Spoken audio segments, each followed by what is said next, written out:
The US Air Force just bought an unknown amount of drones from a company called Powerus. The drones are said to be used to effectively counter enemy drones. And that obviously is relevant with Iran using drones so much in this conflict. And as of right now, we haven't had the capability to easily and cheaply counter those drones. So that's, of course, what the company now selling us that capability is saying, specifically through Brett Velicovich, the company's co-founder and president. So that all sounds fine and good, I guess. Drones have become a big part of modern warfare. We see it in Ukraine. We're seeing it in Iran as well. Here is the issue and perhaps the catch. That company is backed by President Donald Trump's two perhaps least favorite sons, Eric and Don Jr. Cenk, are you surprised? Oh my God. His own sons are making money off the government and the Pentagon gave them the contract instead of a qualified vendor? That is so surprising. You know what Hunter Biden is thinking right now?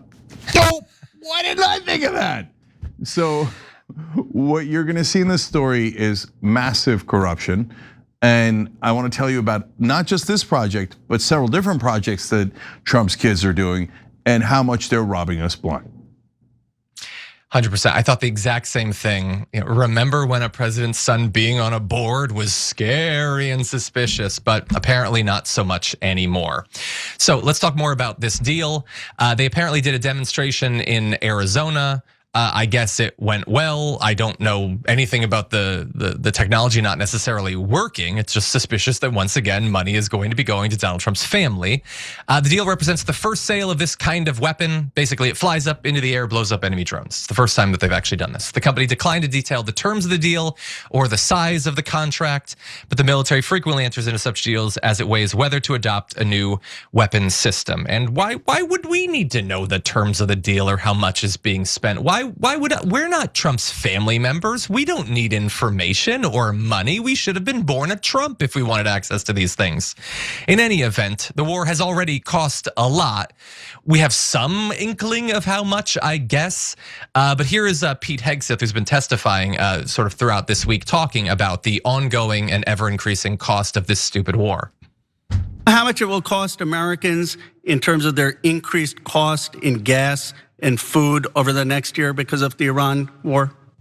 I would simply ask you what the cost is of an Iranian nuclear bomb. I'm going to give you that opportunity. I would simply ask you what you're playing gotcha questions about domestic things. I'm not. You're saying it's a gotcha question to ask what it's going to be in terms of the increased cost of gas. Why won't you answer what it costs to? Do you stand by that statement you made on March 13th? We have untied the hands of our warfighters. We fight to win. And we follow the law. Okay, so you're not clarifying. So you stand by that statement. The question I would ask to you and to others is, what is the cost of a nuclear-armed Iran? What is the cost to the American people if the world's most dangerous regime has a nuclear weapon? That's what I asked you. You are disparaging me that I don't care about the passing of our troops. Nope, I asked if you thought they're lying. Terry. That's disparaging and smearing in every way. Nobody cares more about the fate of our troops. Nobody cares about the health of our troops. Nobody wants to bring them all home more than I. I understand, but he controls the time. He controls the time. So look, with allowances for the fact that he's probably on cocaine during that hearing, I just want to remind everyone that this is not generally how secretaries of defense comport themselves in these sorts of hearings. These hearings, by the way, are routine and mandatory. Every year they come forward and they sort of explain, usually around the time that the military defense budget is put forward, sort of the situation, why they need the money. Bear in mind, we are in amazing times. Not only that we're in a dumb war that nobody supports, but also that they're requesting a 50% increase in the military budget. And that is the petulant, whiny way that this guy who apparently is even less qualified to be Secretary of Defense than he was to ride the couch on Fox Mornings, comports himself when asked gotcha questions like, how much is this costing people? So if you're MAGA, if you're a conservative out there and you've perhaps started to get a little bit uncomfortable, itch a little bit over how much this is costing you, just understand that anyone who would extend empathy to you for that situation is playing gotcha politics. They're being unfair because they apparently don't understand how valuable it is for Iran to not have a nuclear weapon, which is interesting because that's not how Fox approached it back when the JCPOA was being passed. They were so angry that we unfroze some Iranian funds. I didn't hear Sean Hannity saying, well, sure, we have to give them this money, but what does it cost to stop them from having a war? That sort of argument has never been given for single payer healthcare. What does it cost for people to go through their day without the assurance that they'll have care when they need it? It's never an argument that I've ever heard a Republican accept for dealing with the climate crisis. But in this particular case, shut the hell up about the cost of the war, whether in treasure or in lives or civilians being killed or our national prestige being perhaps irreparably harmed, our soft power fading away like Thanos just snapped his fingers. Shut up about all of that because Donald Trump is terrified of Iran having a nuclear weapon. And Cenk, I'll throw to you. You already know that $25 billion figure, that's farcical. We blew through that in like the first week, restocking all of our missiles, which by the way, we're finding out more. Apparently it's an even worse situation than we thought. We are going to be spending $100, $200, $300 billion on this. They're just lying to our faces. But what do you think? Yeah, so what Ro Khanna asked him was, how much extra is the war costing the average American through gas prices going up, inflation, etc. Have you calculated that? He's not saying that it's not worth it. Now, of course, he thinks it's not worth it. I think it's not worth it, but that's not what he's asking here. He's just saying, even if you think it's worth it, how much is it? Did the Pentagon calculate how much you need to spend on the war itself and then the economic costs for the average American, and then go, oh, okay, I did the cost benefit analysis and it's cost this much, but I'm okay with it because of X, Y, Z, because of the benefit we're gonna get from the war. Look, one of the biggest problems with political media right now isn't just bias. It's how quickly the same story gets spun into two completely different realities depending on who's telling it. That's why I recommend Ground News. It's a website and app that pulls together reporting from across the political spectrum so you can compare how the same story is being covered, who's covering it, and what kind of narrative they're pushing. Take this story about Pete Hegseth refusing to rule out US troops on the ground in Iran. On Ground News, you can immediately see how differently outlets frame that same development. The Daily Signal downplays the danger by stressing that this isn't Iraq and that the war won't be endless. NBC, meanwhile, focuses on the key fact that Hegseth would not rule out American boots on the ground in Iran. Same story, two completely different realities.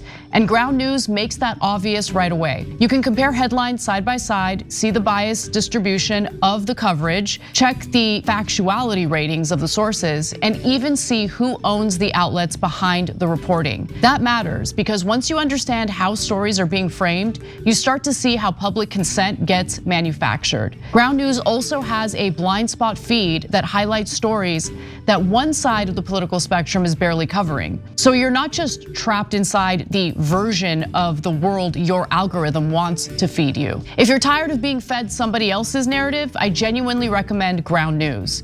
Go to ground.news/TYT or scan the QR code. Using our link gets you 40% off Ground News Vantage Plan, and you can also gift a subscription directly through Ground News. And the answer you got back was, oh yeah, what if Iran nukes your ass? No, brother, that wasn't the question. Okay, and the whole, oh, they're gonna nuke us, it's juvenile and it's such obvious propaganda. It's super embarrassing. Condoleezza Rice said the same thing about Iraq. They're back to the same weapons of mass destruction, fake evidence. And he says at the same time, Scott Jennings confessed earlier in a story we covered earlier in the show about how, the enriched uranium is buried underneath the nuclear facilities that we destroyed. And they're about to have a nuke tomorrow? How? And besides which, they've never weaponized it. They don't have the missiles to reach us. None of that makes any sense at all. It's just garbage propaganda, right? And so for now, at a bare minimum, the cost of the war itself is $25 billion, but that doesn't include the weapons, and the planes and the radar systems and all that we lost. Doesn't include the men we lost, and it doesn't include at least $25 billion in extra costs that average Americans have to pay. In fact, that's what Adam Mockler told Scott Jennings. That kind of made Jennings blow up. And so at this point, John, 40% of Americans report driving less to save money from the high gas prices. 30% of Americans report canceling vacations because of the price of the war, et cetera. And basically what Hegseth and Jennings are telling you is pound sand. We don't care. Oh, and by the way, we're also gonna give away some of your money to Trump's family, whether they earned it or not, who cares? Remember, he said he's gonna fill the swamp and give us endless wars. Wait, I thought he said the opposite. Exactly. Yeah, we're gonna have just a little bit more corruption, but first, so you've now twice brought up that they're talking like they're Condoleezza Rice. I noticed. Did you see Rick Scott got interviewed about the gas prices or whatever? And he said when he was asked about the prices, he says, "And is there a cost right now? It's terrible that we have higher gas prices, but the trade-off is we are going to live in freedom and democracy." What year is it? What did you get your narrative mixed up? That's not what we're fighting for. Your cover story is security.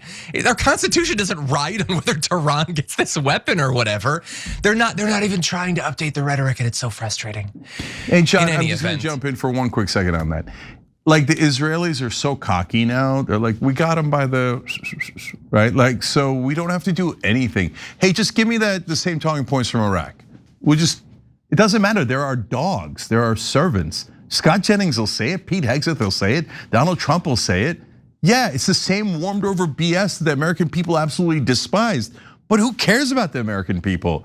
They're not at all relevant. We already bought their entire government and their entire national media. Give them the same stupid talking points. It's irrelevant. And it turns out, in terms of actually getting what they want, this disastrous war, the Israelis were right. The talking points being ridiculous and a retread is irrelevant because they own the powerful people in this country. What you don't understand, Cenk, is that there are known unknowns and unknown unknowns, okay? Yeah, no, you know what though, John, that's a good point because I know that the nuclear weapons are in the area south of Tehran, north of Tehran, east of Tehran and west of Tehran, okay? Somewhere around there. Every time you ring the bell below, an angel gets his wings. Totally not true, but it does keep you updated on our live shows.